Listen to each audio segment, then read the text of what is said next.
Some people fall in love slowly, but fire and air signs fall in love like someone lit a match in a fireworks factory.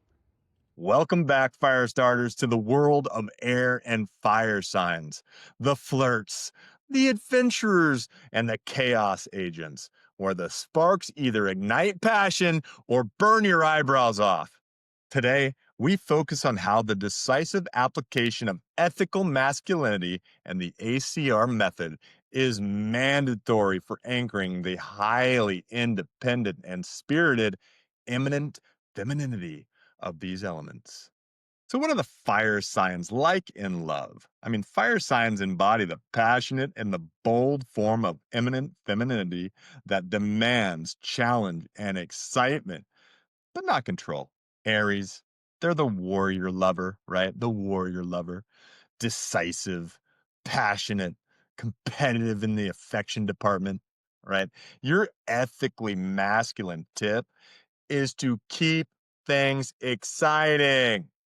Be bold in your decisions. You do things, you never hesitate. You go hard, my dudes. Leo, they're the radiant lover, warm, proud, wanting both loyalty and admiration. I mean, these guys want to be seen, they want you to be loyal, right? And they want you to be into them.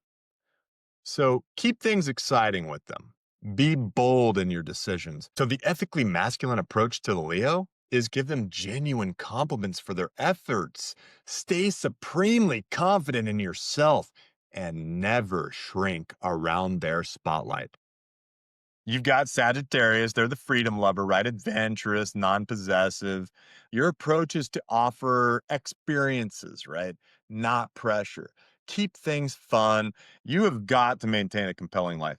Autonomy, right? This is really important to Sagittarius. Now, what are some practical fire sign engagement tools with Aries? Be decisive in the moment. When she asks, "What should we do?" you answer immediately, "We're doing X, and we need to beat our personal best." No indecision, right? Leo, when giving attention, make it exclusive. Don't make it about like everyone else or something that could be applied to everyone else, right? Put your phone away and give her a dedicated spotlight session. The focus needs to be entirely on her achievements, her efforts, on her. This meets that need for admiration, right? Without worship, right? You're not worshiping her, you just admire who she is. And you're going to give her your time and your effort. Show her that you support her in those goals, right? The Sagittarius, right? Your autonomy is the attraction, period. If you're autonomous, right? If you're always busy, if you're always on your mission, right? That's hot to them. This eliminates the pressure, right? Because she fears it. And this really makes your time together a high value experience. Now, what about the air signs? What are they like when they're in love, right? Air signs represent the intellectual, communicative form of eminent femininity, right? It values mental stimulation above all else and resists emotional pressure. Look, Gemini is the curious lover. Geminis will fall in love with just about anyone, and they date below sort of their ranking a lot because of this. But they're really in love, right? I mean, or at least they think they are. They're flirty, they're playful, they need constant mental stimulation or they're out. And it's really hard sometimes to date a Gemini because of that fact. The ethically masculine tip, though, is to flirt smart, keep text communication fast and funny, right? And remain unflappable when teased. You cannot show that you're upset when you're teased, right? Because they tease like crazy. Libra is the romantic diplomat. I mean, they're a charmer who seeks balance and aesthetic harmony. Your ethically masculine approach to the Libra is to look put together, right? Stay polite, stay balanced, demonstrate thoughtful gestures that respect their sense of order, right? You want them to know that you see them and you respect them and you're willing to put that effort out. Now, the Aquarius is the independent lover, right? If this is your cup of tea, look, they're a bit detached. They're a bit innovative, right? And they're also a little non traditional, right? you have got to avoid demanding emotional validation from them. They are too independent, man. And they will find that as needy and weak, and they will leave. You got to be intellectually stimulating with them as well, right? They're smart people a lot of the time, or at least they think they are. Sorry, Aquarius. You need to protect their need for radical freedom, right? I mean, they need it. They need to be free. They're the free spirits, right? They're wild. I respect it. Look, practical air sign stimulation. Gemini, when you're texting, keep it brief, keep it witty, right? Long, serious talks, it can cause them to check out, especially over text. But in person, if you're having those, make sure there's some fun breaks, right? And then go right back to it. And they're good because they're kind of ADHD. I mean, it's the twin sign, right? A two-line joke, a quick intellectual challenge, it keeps them engaged, right? The Libra, when planning a date, ensure the environment is aesthetically pleasing. A rooftop bar, an art gallery, right? Something like this. It needs to look nice. They need to feel special a lot of the time. It's not even about feeling special with them. It's really about the aesthetics. The environment is part of the experience for them, right? They're very sensory oriented. Reflect your competence in quality, right? They are the types that want, they're not, they buy name brand.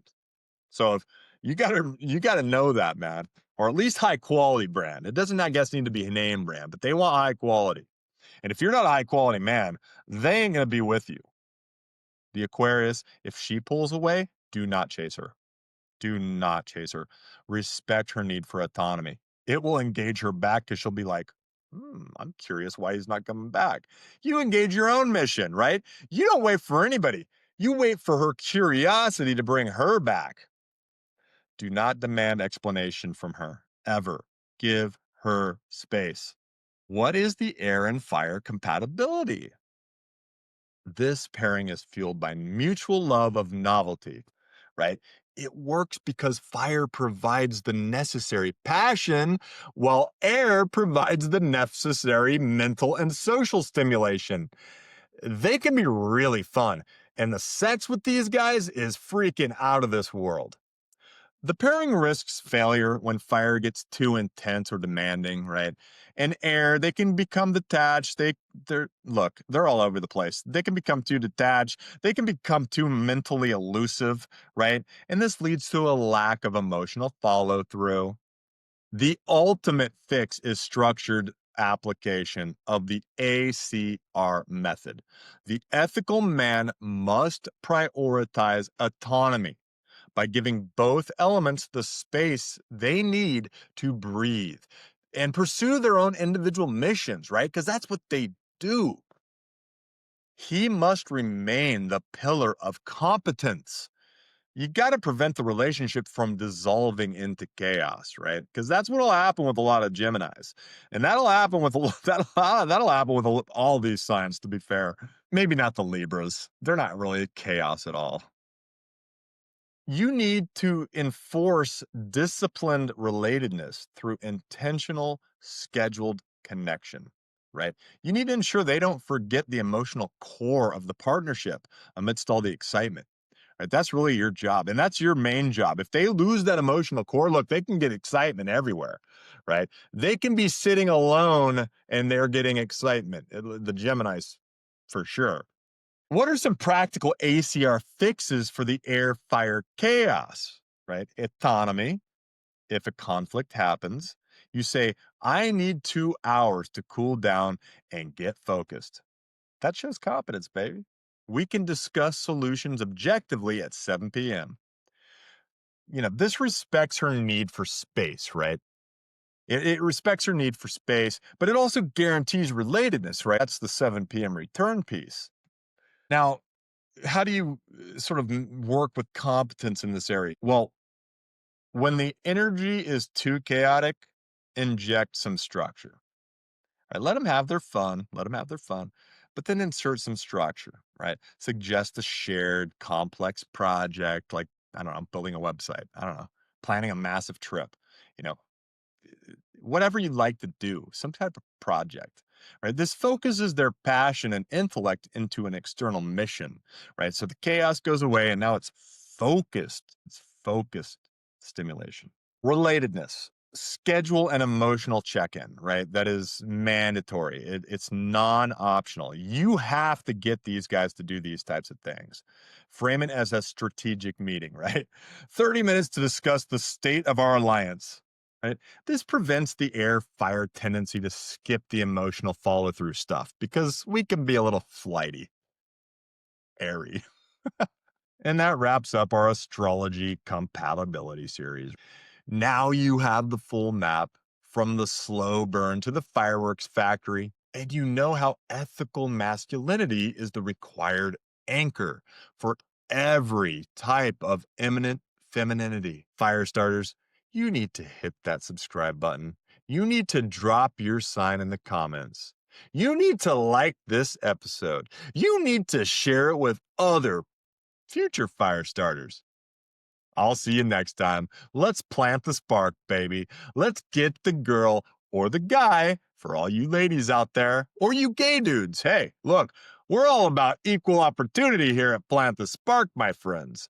Join us, baby. We love you guys. Bye.